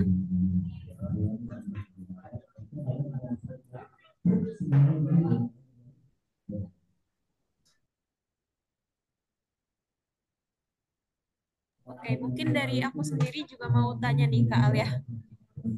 Boleh. Oke, kita kan ini mengingat kita tuh masih pemula untuk di dunia penelitian ini ya Kak. Dalam konteks penelitian sosial itu kita kadang tuh masih bingung kapan sebaiknya menggunakan SEM dan kapan waktu menggunakan regresi linear berganda. Nah, menurut Kak Alia itu bagaimana cara kita mengidentifikasinya waktu yang pas gitu Kak? Oke, Apakah sebenarnya. terima Oke, kasih. oke. Oke, nah sebenarnya itu tuh balik lagi ya ke tujuan penelitian kita itu apa. Seperti yang aku tekankan tadi, kalau pengertian kita harus tahu pengertian dari SEM dan regresi linear berganda atau regresi linear itu seperti apa. Nah, kalau teman-teman misalnya nih model penelitiannya berdasarkan jurnal terdahulu, teman-teman hanya punya X1, X2, X3, X5 sampai mungkin ya X10 lah ya. Tapi Y-nya variabel dependentnya itu cuma 1 gitu. Nah, itu bisa pakai regresi linear berganda gitu. Nah, tapi kalau teman-teman ternyata di modelnya itu, di penelitian terdahulunya, itu ada yang mengadopsi variabel intervening lah, atau variabel moderasi lah, atau justru variabel dependennya itu ada lebih dari satu gitu ya.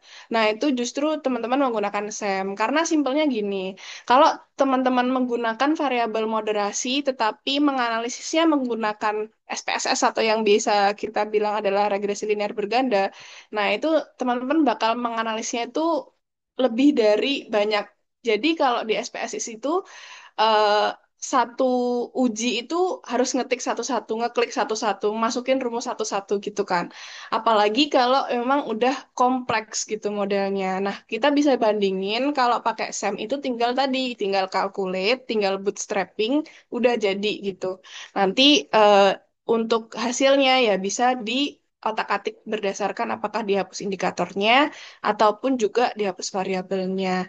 Itu sih balik lagi ke tujuan awal kita. Kita mau melihat penelitian ini dari sudut pandang mana, apakah menggunakan variabel yang banyaknya itu yang menggunakan apa. Karena ya itu tadi fokus kita penelitiannya itu seperti apa. Jadi kalau fokus penelitian nggak cuma di kuali aja, tapi kuanti juga perlu tujuan penelitiannya seperti apa. Gitu sih, apakah sudah menjawab, Son? Baik, Kak, sudah menjawab. Terima kasih, Kak. Sama-sama. Oke, teman-teman masih ada kesempatan untuk bertanya ya. Kalau mau bertanya, silakan aktifin fitur raise hand-nya.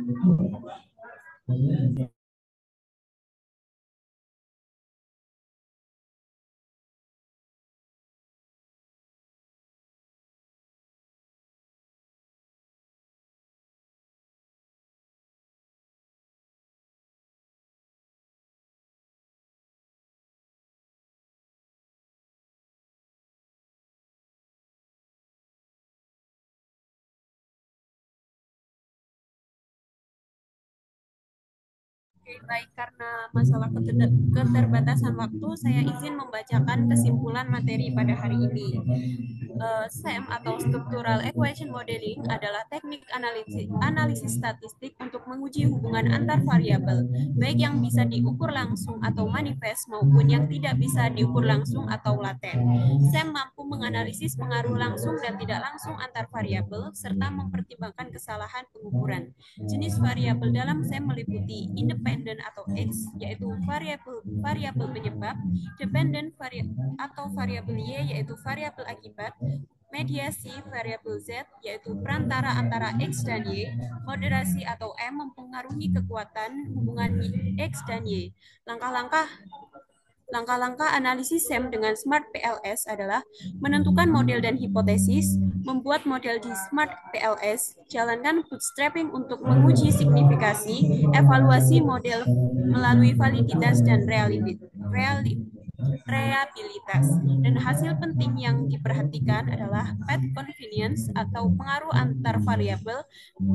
Yang kedua adalah T statistik, yaitu uji signifikansi, lalu R kuadrat yaitu kekuatan prediksi, dan yang terakhir adalah AV dan CR yaitu validitas dan reliabilitas konstruk. Nah, karena ringkasan materi hari ini sudah dibacakan, sekali lagi buat teman-teman yang masih ada pertanyaan bisa langsung mengaktifkan fitur raise hand.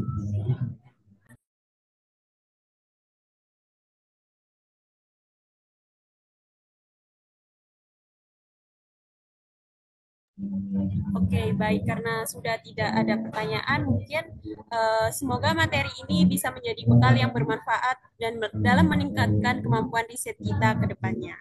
Selanjutnya sesi yang kita tunggu-tunggu, karena tadi juga udah dapat materi dan ilmu baru, jadi di sini teman-teman peserta akan mengerjakan kuis yang akan di-share oleh panitia.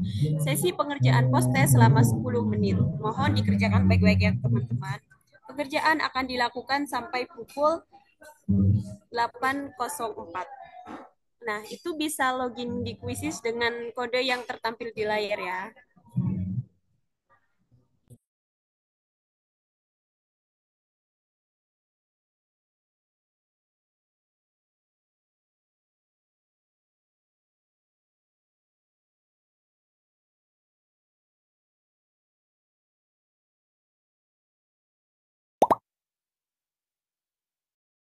Baik, Kak Farah udah join, yang lain bisa menyusul ya guys.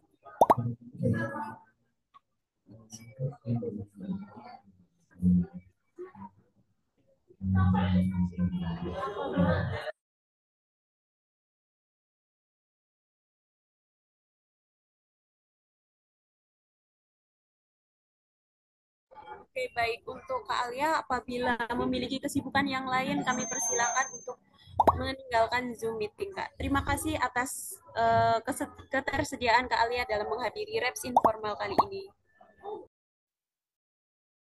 Oke, makasih guys. Aku sambil on off cam aja ya. Thank you. Oke, baik. Terima kasih, Kak.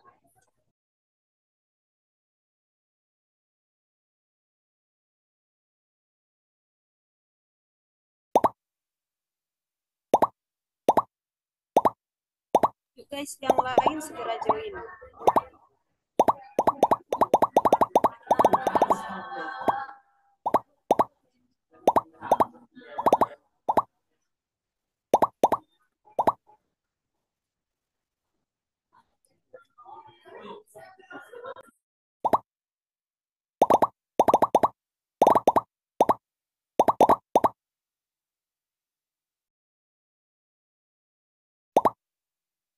Oke, masih 10 nih. Yang lain segera join ya, guys.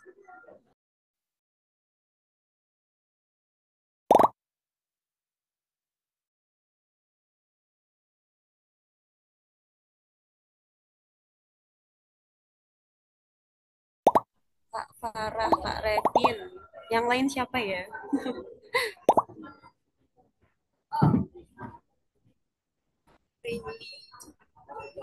SSTS 9 menang, amin. APP.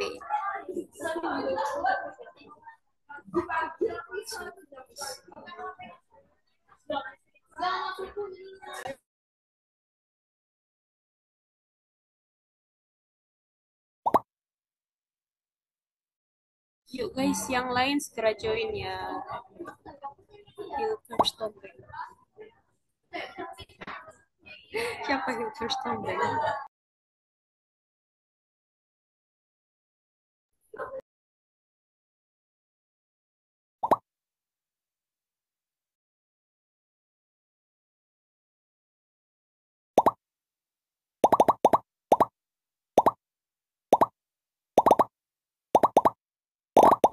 Assassin 05 PHIRLLORG.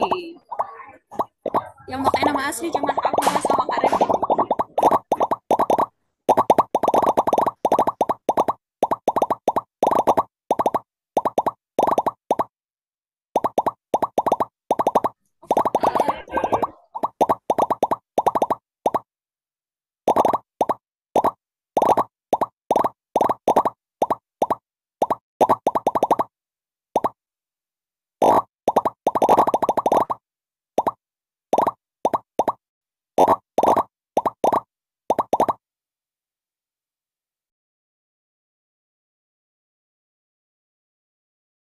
Kalian kalau ikut main nanti 100 Kak. Auto menang nanti kalian. Yuk. Segera join. Ayo.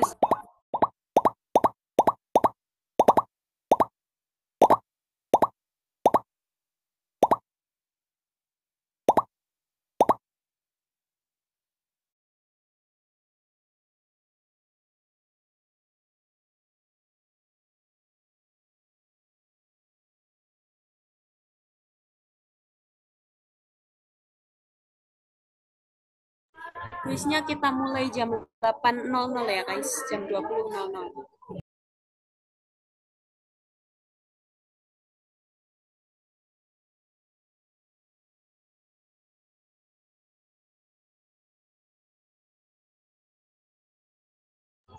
Yuk yang belum join segera join ya. Kuis mau dimulai jam 20.00.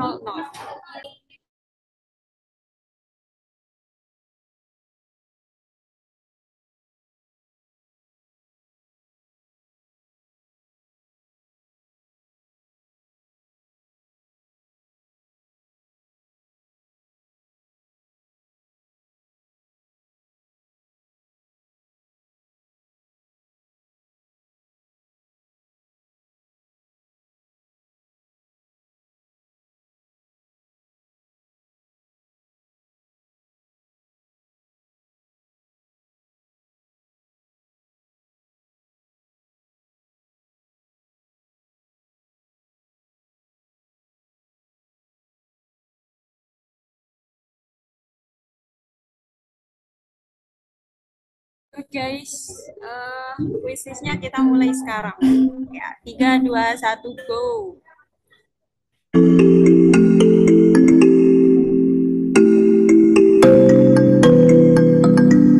APP, langsung APP. Disusul Kak Farah, Kak Revin. Semuanya benar guys. Oh, Kak Farah. Kak Revin dan Kak Farah persaingan sengit dengan APP.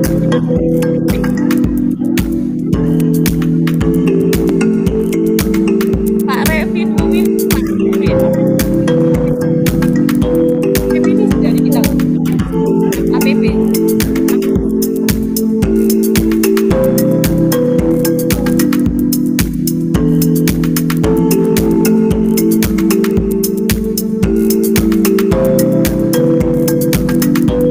Pak Revin memimpin.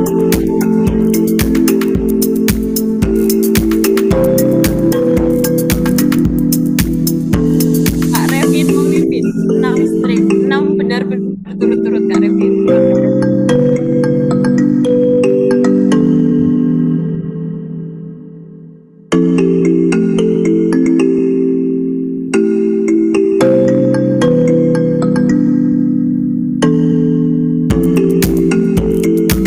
LR langsung naik ke nomor 2 itu mau nyusul Kak Revin.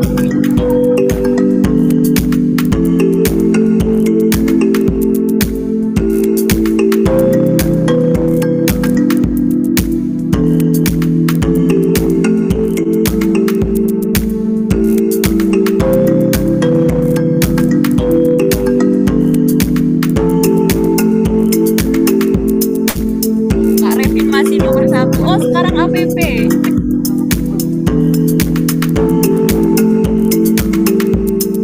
Ya, guys, APP. Kak Revin lagi. Kak Paya, Kak Farah, Kak LR, Kak Luna, LR.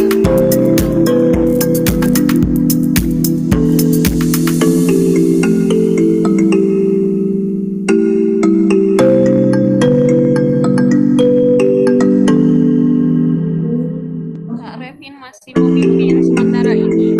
Susul APP dan Kak Luna dan Kak.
Revin, ayo naik Kak Revin.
Oke, berhubung sudah selesai semuanya nih teman-teman, mari kita akhiri kuis hari ini. Cepet banget nih, nggak sampai 10 menit selesai semua.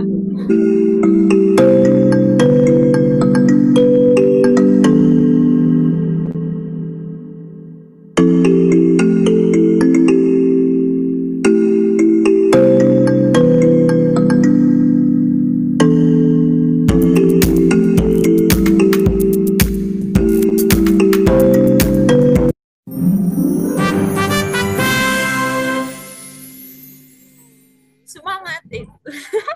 Selamat untuk Kak APP. Siapa ya Kak APP? Yang kedua selamat untuk Kak Farah Admina dan yang ketiga selamat untuk Kak TS. Kok Kak Risla sambil makan?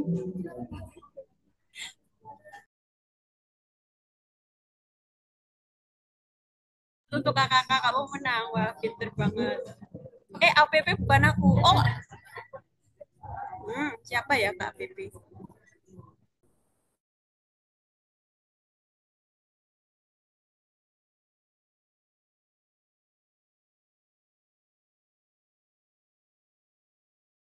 Oke, berhubung kuis juga sudah selesai nih, saya mau teman-teman buat perwakilan untuk menyampaikan kesan dan pesan pada Reps Informa kali ini nih. Teman-teman bisa aktifin fitur Raisen ya yang bersedia untuk menyampaikan kesan-pesan.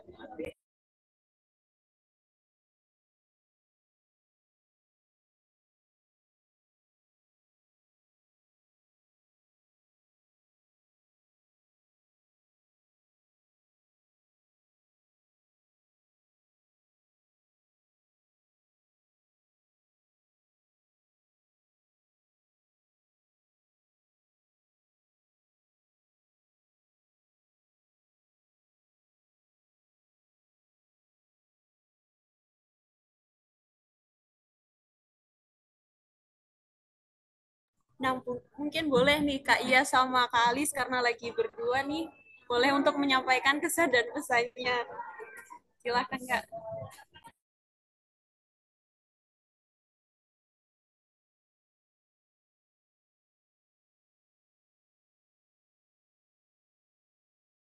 Kan Kak Iya dan Halo, Kak Alis. Oke, halo Kak.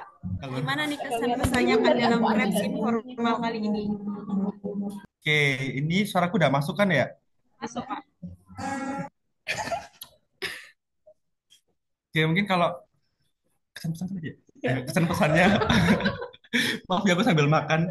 Buat kesannya sangat ya menarik ya, karena kita jadi belajar Smart PLS secara benar-benar disimulasiin sama kalian tadi, terus benar-benar diajarin sampai hasil analisisnya per validitas, reliabilitas, sampai moderasi tadi juga dijelasin, sama mediasinya juga dijelasin sama Kak Alia, benar-benar detail, lengkap sama struktur. Jadi lebih paham buat teman-teman nanti yang mau mempelajari MedPen di semester selanjutnya gitu, atau yang mau skripsi. Nah, mungkin ada pesannya dari Alis gitu. Ya Allah. Oh iya, apa ya? Alis nggak mendengarkan tadi BTW. Oh iya, kalau untuk kesannya keren banget PMC dan Kak Alia. Jadi bisa lebih tahu dan bisa diimplementasikan. Apalagi dekat-dekat ini ada Yurika dan kreator juga. Semoga bisa menambah pemahaman juga. Ya itu aja, keren. Makasih ya. Oke, baik, terima kasih Kak Iyas dan Kak Alis atas kesan dan pesannya. Nah, untuk sesi selanjutnya kita akan mengisi presensi ya teman-teman.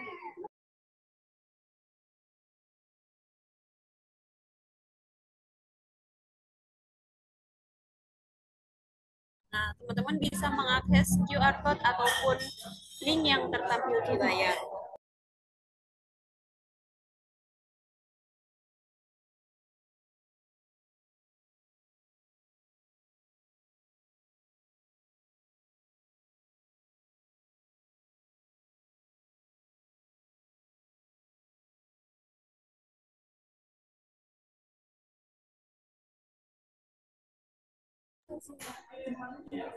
Presensi saya beri waktu 4 menit, jadi sampai jam 8.15 ya teman-teman.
Oke,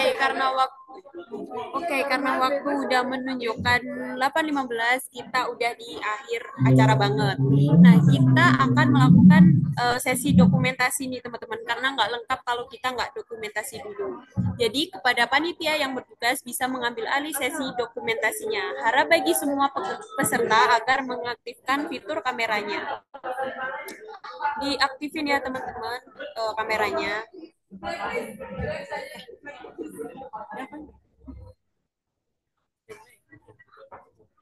Untuk yang pertama bisa gaya Untuk yang pertama mungkin bisa gaya formal dulu.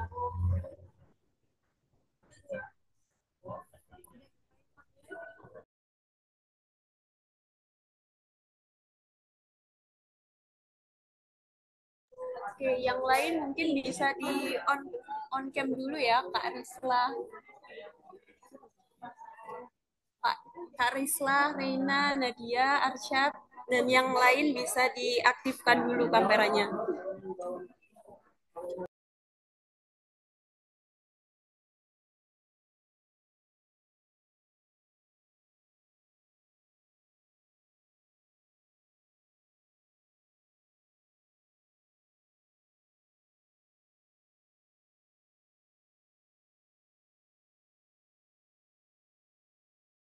Adin, Kak Presti mohon on cam. Navia.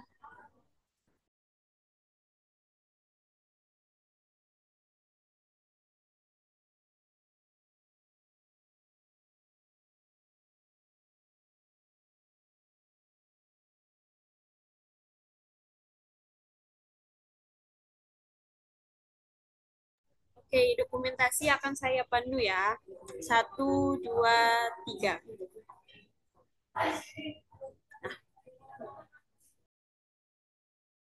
Untuk pose yang kedua bisa gaya bebas nih teman-teman. 1, 2, 3.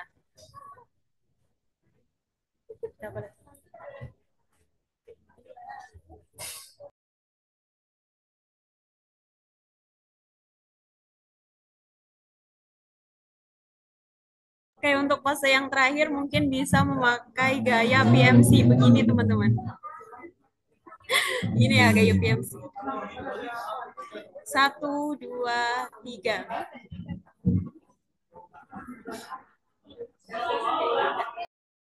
Oke, baik. Karena dokumentasinya juga udah, jadi kita udah di akhir banget nih. Mari kita akhiri acara pada malam hari ini dengan berdoa. Berdoa sesuai kepercayaan masing-masing, berdoa dimulai.